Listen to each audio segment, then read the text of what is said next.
नमस्कार, the knowledge care में आप सभी का हार्दिक स्वागत है। मैं हूँ राजा कुमार। और दोस्तों, एक काफ़ी महत्वपूर्ण सूचना है आप लोगों के लिए।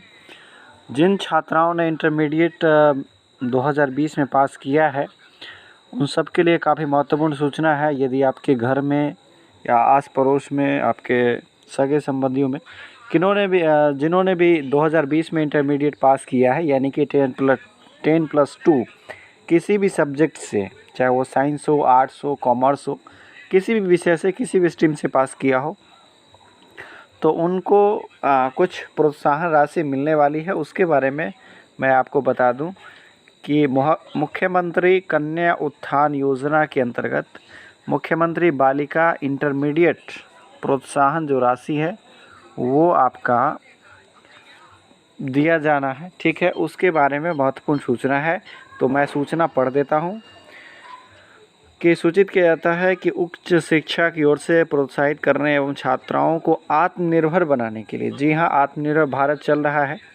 उसी के तहत महिला सशक्तिकरण को बढ़ावा देना कहिए या इलेक्शन का माहौल कहिए, जो भी कहिए, जैसे भी हो, आपके लिए अवसर आ रहे हैं और आपको जब मौका मिल रहा है तो इस मौके का लाभ आपको भरपूर तरीके से उठाना चाहिए। ठीक है, तो ये पैसा मिलेगा कितना और कब किसको मिलेगा, ये जानना ज़रूरी है। तो ये पैसा पहली बात तो 2020 में जिन्होंने इंटर किया है, जिन्होंने भी 10+2 किया है, 2020 में जिन्होंने 10+2 किया है, उनको ये पैसा मिलेगा। और यह जो अमाउंट है वो है 10,000। कितना है? 10,000। इसके लिए शर्तें ये है कि जो कैंडिडेट होना चाहिए वो अविवाहित होना चाहिए। जी हाँ, विवाहित नहीं होना चाहिए, अविवाहित होना चाहिए। और उनको यह पैसा डायरेक्ट बेनिफिट ट्रांसफ़र, यानी कि डायरेक्ट आपके खाते में ट्रांसफ़र किया जाएगा। आपको कहीं भी जाने की आवश्यकता नहीं है, ना कि स्कूल, ना ही आपको किसी विभाग में चक्कर लगाने की आवश्यकता नहीं है। आपको सिर्फ ऑनलाइन कुछ काम करने हैं और आपका जो पैसा है वो डायरेक्ट आपके अकाउंट में आ जाएगा। ठीक है,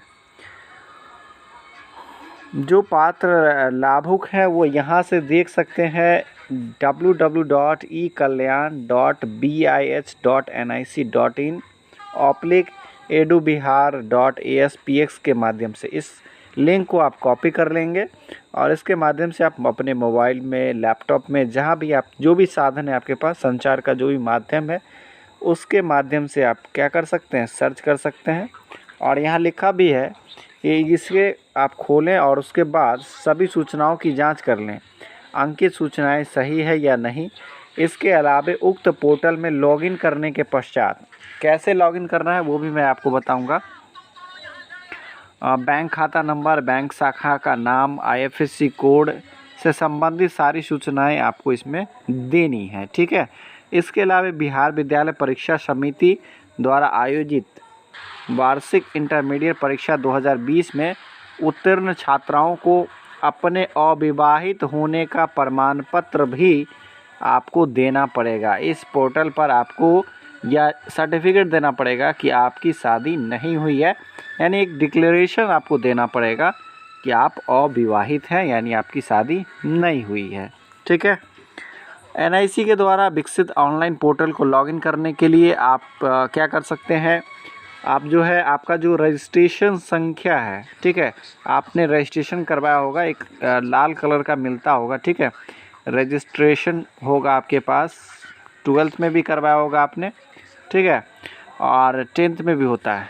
तो रजिस्ट्रेशन होगा, उसके माध्यम से रजिस्ट्रेशन नंबर और डेट ऑफ बर्थ या इंटरमीडिएट में जो आपका स्कोर है उसके माध्यम से आप लॉगिन कर सकते हैं। ठीक है, तो दो तरीका है आपके पास, या तो आप रजिस्ट्रेशन नंबर और जन्म तिथि, या इंटरमीडिएट परीक्षा में आपने जो अंक हासिल किया है उसके माध्यम से उसकी ज़रूरत पड़ेगी आपको लॉगिन करते समय। ठीक है, ध्यान रहे कि बैंक खाता जो है वो किसका होना चाहिए, तो उसी कैंडिडेट का होना चाहिए, उसी छात्रा का होना चाहिए जिन्होंने इस बार इंटरमीडिएट किया है। ऐसा नहीं हो कि आपके परिवार में आप अपने मम्मी पापा किसी का भी दे दें, उनसे नहीं चलेगा। आपका अपना खाता होना चाहिए, कैंडिडेट का अपना खाता होना चाहिए। ठीक है, इसमें बड़ी बात ये है कि वो जो होना चाहिए या तो कोई राष्ट्रीयकृत बैंक होना चाहिए या मान्यता प्राप्त निजी बैंक होना चाहिए या इंडियन पोस्ट पेमेंट बैंक में आपका खाता होना चाहिए और वो बिहार का होना चाहिए, ठीक है।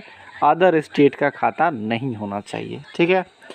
तो ये थी आप महत्वपूर्ण जानकारी। मैं आपको बता दूं कि और इसमें आपको क्या करना पड़ेगा, तो मैं उस लिंक की तरफ आपको लेकर चलता हूं। देखिए क्या है, ये आप देख सकते हैं मैंने खोल रखा है यहाँ पर, जो आपको लिंक मैंने बताया था, ठीक है। ई कल्याण करके जो एडू बिहार SPX है ना, यहाँ पर देख सकते हैं आप, है ना। तो यहाँ से मैंने इसे ओपन किया है और देखते हैं क्या क्या है। तो देखिए, आप जब आप लॉगिन करेंगे उस समय आपके पास क्या क्या चीज़ें होनी चाहिए। तो बैंक अकाउंट जो कैंडिडेट है उन्हीं के नाम का होना चाहिए। इसके अलावा आपके पास आधार नंबर होना चाहिए और मोबाइल नंबर होना चाहिए कॉन्टैक्ट का, ठीक है। मोबाइल नंबर किसी का भी चलेगा, हालांकि मोबाइल नंबर अकाउंट से लिंक होना चाहिए और अकाउंट से लिंक आप ही का होगा, तो इसका मतलब आपके पास मोबाइल नंबर होना चाहिए। Bank account will be accept only for Bihar, इसको बहुत ध्यान से समझिएगा। ये केवल बिहार का जो आपका बैंक है, बिहार में जो बैंक है उसी के खाते का होना चाहिए। अदर स्टेट में अगर आपका खाता है, चाहे वो SBI में हो या किसी अदर में हो, तो यह एलिजिबल नहीं है। तो ध्यान रखिएगा, सरकारी पैसों में थोड़ी सी भी त्रुटि आपका, उसका नुकसान आपको भुगतना पड़ सकता है, ठीक है। लॉगिन कैसे करेंगे आप, तो देख सकते हैं। लॉगिन करने के लिए रजिस्ट्रेशन नंबर, DOB यानी डेट ऑफ बर्थ और टोटल ऑब्टेंडेड मार्क्स यानी कि आपने कितना स्कोर लाया है वो आपको रखना ज़रूरी है। अपडेट करना है बैंक डिटेल्स आपको, जो फर्स्ट पेज है वो आपको क्या करना है, उसको सबमिट करना है स्कैन करके और सबमिट कर देना है, ठीक है। इसमें एक नोटिस यह था कि इस बात का ध्यान रखेंगे, ऑनलाइन करते समय सोशल डिस्टेंसिंग का पालन करेंगे। तो अगर हो सकता है आप खुद से कर सकते हैं तो आप खुद में कर लें, ठीक है। और जितना जल्दी आप कर देंगे उतना बेटर रहेगा। आखिरी तारीख इसकी नहीं बताई गई है, तो हम उम्मीद करते हैं कि आप अपना जो पैसा है आपको आत्मनिर्भर बनाने की कोशिश की जा रही है, तो आप जल्दी से उस पैसे को ले लें और ज्वेलरी वगैरह खरीद कर आत्मनिर्भर बन जाए।